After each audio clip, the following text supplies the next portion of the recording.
Welcome to the Australian Hiker Podcast, Australia's longest running hiking podcast, downloaded over 1 million times worldwide and providing you with an Australian perspective on all things hiking. We're your hosts, Tim and Jill Savage, coming to you from Ngunnawal and Ngambri country. This is episode 293 of the Australian Hiker Podcast. And in this week's episode, Hiking Utensils 101. We hope you enjoy. Before we get into today's episode, if you'd like to help support Australian Hiker and this podcast, there are a couple of ways that you can help us out. Firstly, by subscribing on your podcast host of choice so that each episode is available as soon as it's published. And if you have the opportunity, leave us a 5-star review. Another way to support us is go to the Australian Hiker website at www.australianhiker.com.au and click on the supporters page and buy us a coffee. You can do a one-off donation or become a monthly supporter. All donations are greatly appreciated and help us to continue producing this podcast and blog. Now let's get on to today's episode.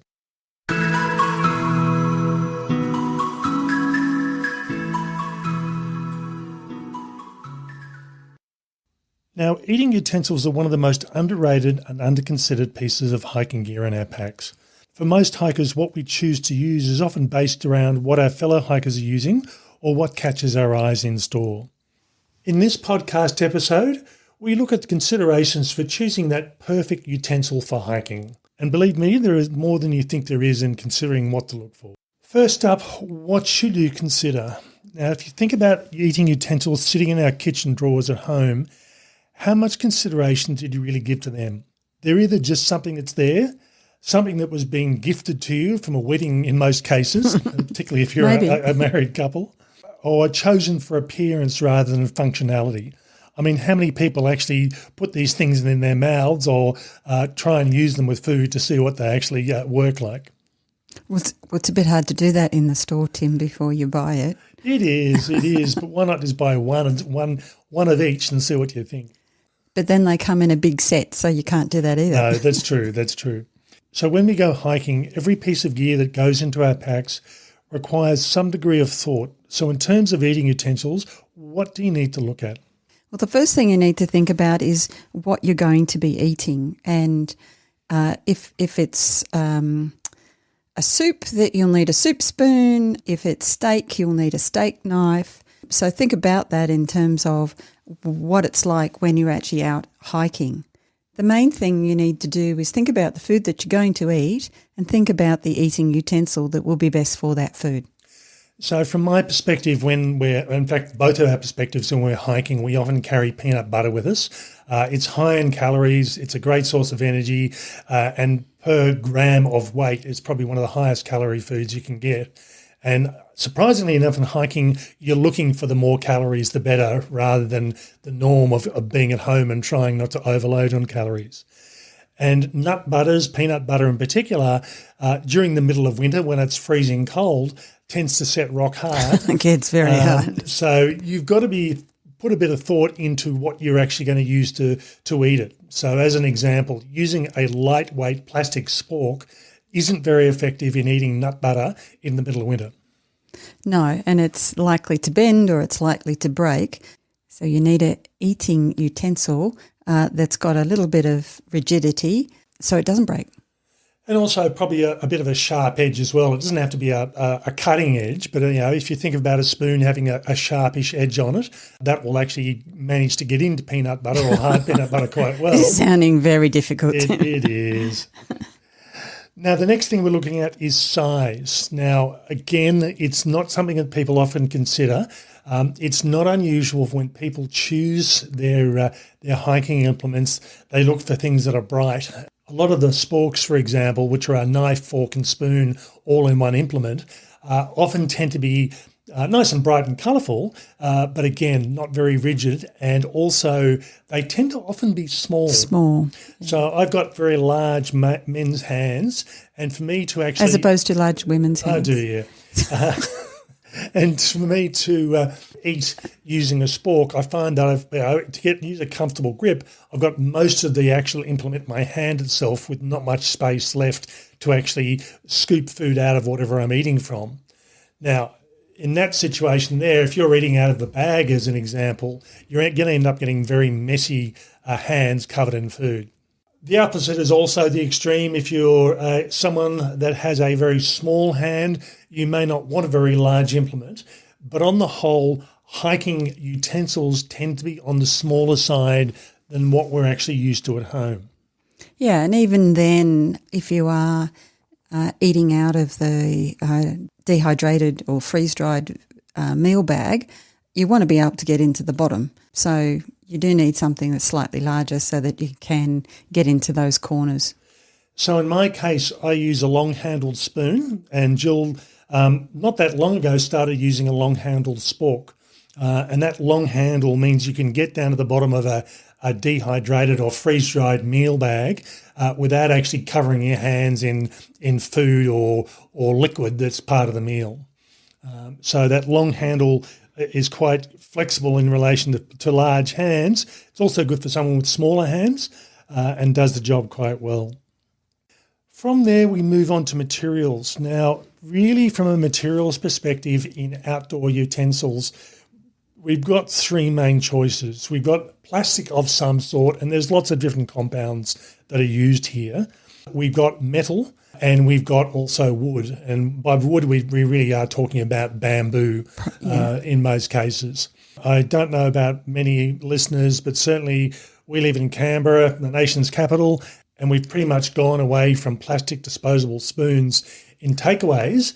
And what you tend to be getting now is bamboo knife and fork or a spoon with a napkin and a little paper sachet.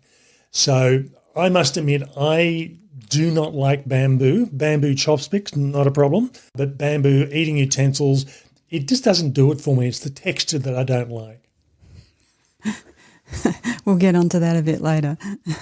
Materials you choose are going to be very much a personal thing. In my case, I've got a long-handled spoon, but it's a long-handled plastic spoon that's got a rubberized plastic head on it. And again, from my perspective, it just feels comfortable in the hand. It also feels comfortable in the mouth when you're picking up food out of a bag or a bowl and eating it. And as I said, in my case, I don't like the texture of a bamboo spoon in my mouth or a bamboo fork. So I tend to opt for plastic. And I have a long-handled metal spork, which is a little bit like a spoon with tines on the end. And I actually prefer the metal, partly because I think you can clean it better, particularly when you're on the trail. So while I like Tim's spoon that he has that's soft when you put it in your mouth, I think my implement stays cleaner for longer when we're hiking. And I'll be honest, if I am going hiking when it is freezing cold and I've got peanut butter, I will tend to carry a metal spoon. We'll go back to that peanut butter. Because, as I said, even doesn't matter how good a plastic spoon is, trying to dig into nearly frozen peanut butter, you need something with a bit of an edge on it like a metal spoon tends to have. Another consideration to think about is style, and we're not talking about what it looks like, but more about the construction or the functionality of the implements themselves. So as an example, you can either buy your utensils as standalone, so you're buying a separate spoon, fork and knife, just like you'd have at a dinner at home, or you can buy a set of nested implements. And by nested, what I mean is that you can actually join these things together or clip them together, and rather than having these things just randomly floating about inside your pack or even a small pocket somewhere, they tend to stay in place. Now, if you go to the written version of this podcast, we've got a picture of a set of implements that are nested that also happen to come with a bottle opener and can opener, and you can join a couple of the pieces together to form a set of tongs. So if you are cooking, you've got the ability to use the tongs for cooking and then pull them apart and eat with them at the end of the cooking process. So really, that's probably getting more complex, but we've also recently just tested out a set of plastic nested implements. They're lightweight, not overly long. So again, trying to eat from a dehydrated or freeze-dried food bag's not the best option, but they're lightweight, they're compact, they're relatively cheap, and they just clip together. So they stay together instead of floating around in your pack, which means there's less damage likely to be caused to things like the fork component, particularly if you are using plastic. And you can find them because they're all together. You can. Going a bit more randomly here, chopsticks. Now, there has always been chopsticks on the outdoor market, but they tend to come and go. So we tried a pair a few years ago, they disappeared. Now there's a couple of back on the market again. They usually tend to be metal, but again, there's nothing wrong with getting a pair of bamboo chopsticks from an Asian restaurant and taking them hiking with you. But if you're going to be using them for long periods, keeping them clean is a bit hard. It's not as if you've got a dishwasher. You've got to rely on just water and hand pressure at best. So using them for extended periods may not be the best option from a hygiene perspective. So as a result, the chopsticks that tend to be available on the market are metal. At the time of this review, we could find two types of chopsticks readily available on the outdoor market. One was stainless steel, the other one was titanium. Now, titanium is a more expensive metal. It's durable, just like aluminium, if not more so, but it's also lighter weight. So the titanium ones were roughly around about half the weight, but also probably about twice the price as well. So it's a bit of a trade-off there. Now, the disadvantage with things like chopsticks is it's wonderful if you are eating solid food, but if you get a curry or something like that, which has a lot of liquid sort of sauce, it's a bit hard to actually eat. You know, you can eat on the chunky bits out of the meal, but you can't actually eat the sauce unless you basically, you know, if you've got a bowl or a bag, you can pour it into your mouth, but you may not want to do that. So it really does come back to what sort of food you are eating and what the implements that you're going to be used for, and also cultural reasons. Again, I have been on a hike when I thought I had lost my spoon. So I was sitting there for lunch and I ended up whittling a pair of chopsticks from a couple of sticks that I found. They were dead. I didn't rip them off a plant, and ended up eating my meal using chopsticks. And then proceeding to find my spoon, which I really hadn't lost, that had disappeared somewhere in the bottom of the bag. You know, I don't know how many times you've mentioned that and how many times in this podcast I've said, I've never seen you whittle anything. I don't know what goes on when I'm not around, but seriously, if that's as exciting as it gets. It's a lifelong dream. Okay, so again, the style of what you use is really going to go through and depend on what it is you're actually going to be eating. So again, that's really the main criteria, I suppose. From there, we come to the last two considerations, which are fairly minor in comparison, and one is weight. Now, realistically, I had a look at what was available on the market at the time we did the podcast and written an article, and we were looking at my long-handled plastic spoon weighs 26 grams, and the stainless steel chopsticks weighed in at 77 grams, and that was pretty much the extreme. And I'm sure there's probably lighter and heavier around, but that gives you an indication where you're pretty much almost 3 times the weight. But when you're talking about 26 grams to 77 grams, it's not a huge impost. And for most people, you're not even going to notice it in your pack. But if you are someone who is an ultralight hiker and is trying to shave every gram off every piece of equipment that you've got, and really that's where it makes the difference. A few grams doesn't matter, but a few grams off every piece of equipment does add up quite a lot. That's when you might opt for one of the lighter options or one of the lighter, more expensive options if that's really important to you. Or you might even decide to eat with your hands. Yeah, wow, that's really lightweight. And while we're on that sort of subject, eating with the hands, hey, large sections of the world eat their food with their hands, but from a hiking perspective, hygiene is a real issue. You need to make sure you wash your hands properly before you eat. And you're sitting on a rock, which the previous night a wombat has decided to defecate on, and you're putting your hands. You try not to think about that when you're sitting on the rock. No. So again, it becomes more of a hygiene issue when you are eating with your hands, but there is nothing wrong with it. And again, if you're eating soup, it's a bit hard to do that with your hands. So really, from a weight perspective, unless you are really a fanatical weight or ultralight hiker, it's probably not going to bother you too much. And the final consideration is cost, and this is where it can certainly vary. And again, I did a bit of looking around to see what I could find on the Australian market as roughly the cheapest and roughly the dearest. And as I said, there's likely to be dearer and cheaper than this.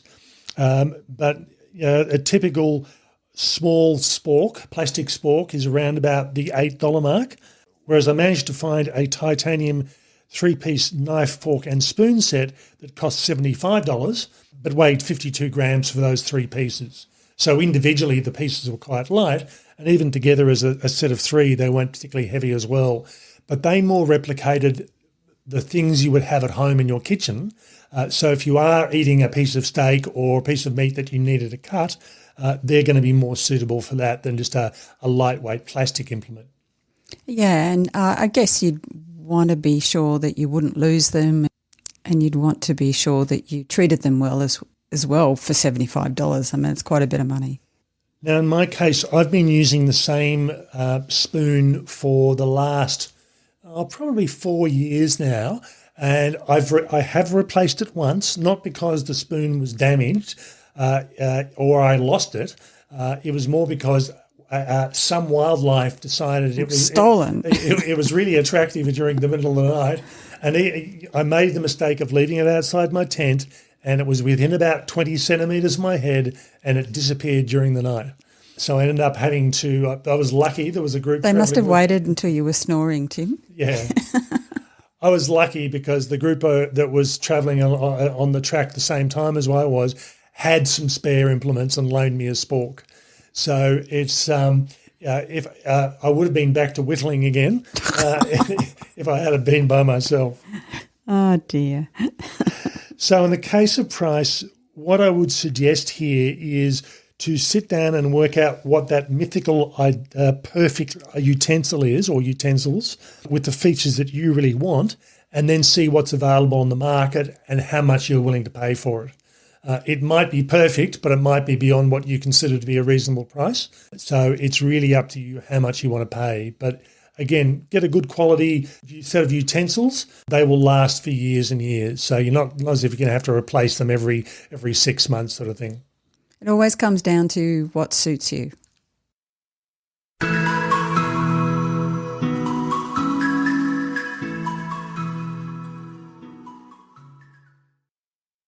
Okay, just as a final comment through here, eating utensils are such a small item in the scheme of hiking gear. They really are. We are often so focused, particularly as newer hikers, on the big 3, so the tent, the sleeping bag and the pack. And they're, for many hikers, they're often the most expensive things that people buy, although there are some individual pieces of specialised gear that can be dearer than that. But it's one of those sort of things that I suppose I'm quite freely admit I'm a bit strange here. I find pleasure in using an eating utensil that feels good in the hands as well as in my mouth when I eat. I really do notice the difference. And as I said, I'm not a big fan of bamboo spoons. I just find they tend to detract from what I'm eating just because of the texture, and that's important.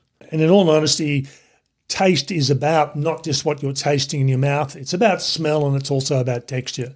So, if you can get all 3 of them, it's going to make you enjoy the meals that much more. The other comment I'd make here is people might say, well, why don't you just grab stuff out of the kitchen drawer? Yep, valid comment, but your partner may decide when all the utensils go missing and get lost out bush over the years that the 12-piece wedding set that you got no longer exists anymore. I don't think people get those things for wedding presents anymore. Maybe they don't. Maybe it's just our generation. But I think the other thing as well is quite often the utensils we have in a household tend to be a bit bigger. If you go to your cutlery drawer and look at the size of the implements, really the standard knife, fork and spoon do tend to be larger. They also tend to be heavier, and they're a bit of overkill for taking out bush.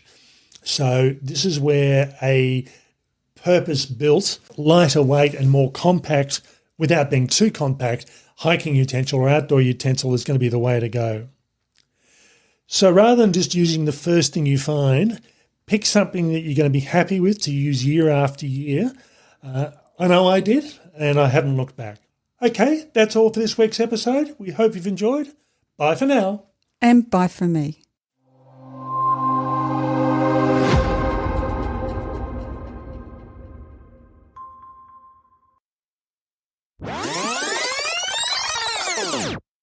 In this podcast episode, we look at considerations for choosing that perfect. So you need an eating. And we've pretty much gone away from plastic disposable spoons. I find pleasure in using